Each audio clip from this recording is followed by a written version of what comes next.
आज म हजुरलाई नयाँ शब्दहरू भनेको मतलब यो हामीले सुन्न चाहिँ सुनेको अब कसरी लेख्ने भन्ने कुरा अलिकति हार्ड पनि छ होइन, यसरी सिकाउँदैछु ल।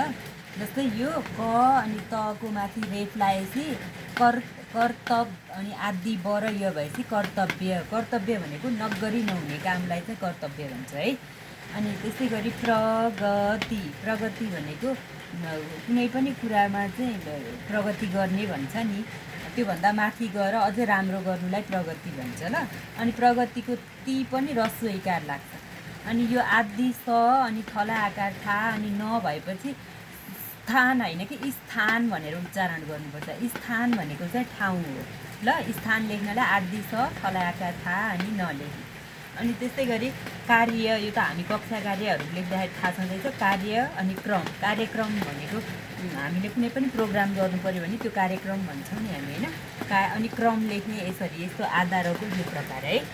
अनि अर्को यो स्वागत भनेर लेखाएको छ। आदि स र वलाई आकार दिएपछि स्वा भयो अनि ग त, स्वागत भनेको वेलकम है। अनि प्र अनि सलाई ह्रस्व इकार सी अनि ध, यो बुद्धको ध लेखा जस्तै गरी प्रसिद्ध भनेर यसरी लेख्छौँ हामी। प्रसिद्ध भनेको एकदम फेमस, नाम चलेकोहरूलाई चाहिँ प्रसिद्ध भनेर भनिन्छ है। नेपालको प्रसिद्ध ठाउँहरू, नेपालको प्रसिद्ध मन्दिरहरू होइन, कुनै पनि विश्वको कुनै प्रसिद्ध ठाउँहरू भनेर भन्नु पऱ्यो भने प्रसिद्ध यसरी लेख्ने ल। Thank you Maya.